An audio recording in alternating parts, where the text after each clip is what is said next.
book Cybertraps for the Young arose out of 2 or 3 different experiences that I had in my professional and personal life.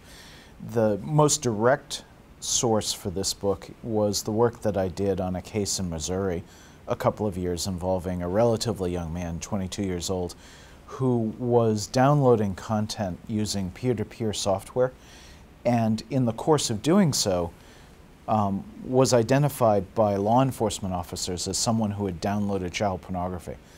And I actually wound up being hired in the case fairly late, and there wasn't much I could do from a defense point of view, but I was at his trial, and I watched the impact that the case had on his parents and on his friends, and it was really tragic that he had stumbled into something that he didn't realize was a criminal act. And the upshot of his case was that he went to prison for 5 years. And it seemed like such a waste to me. And I remember talking to the father who had brought me out to try to help out with the case, and he was just struck by the fact that he didn't know anything about this.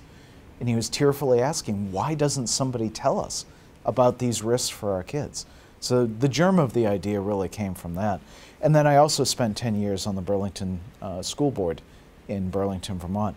And it was clear, as I sat on the board, that this was a growing issue. You know, that the number of things that kids could do with phones was exploding, and that some of that activity was dangerous to kids, it was dangerous to their friends, and obviously potentially dangerous to the family and to the school district. So when I looked at these things, it just seemed to me that there was an opportunity to expand the resources for parents and talk not just about kids as victims, but also kids as potential perpetrators.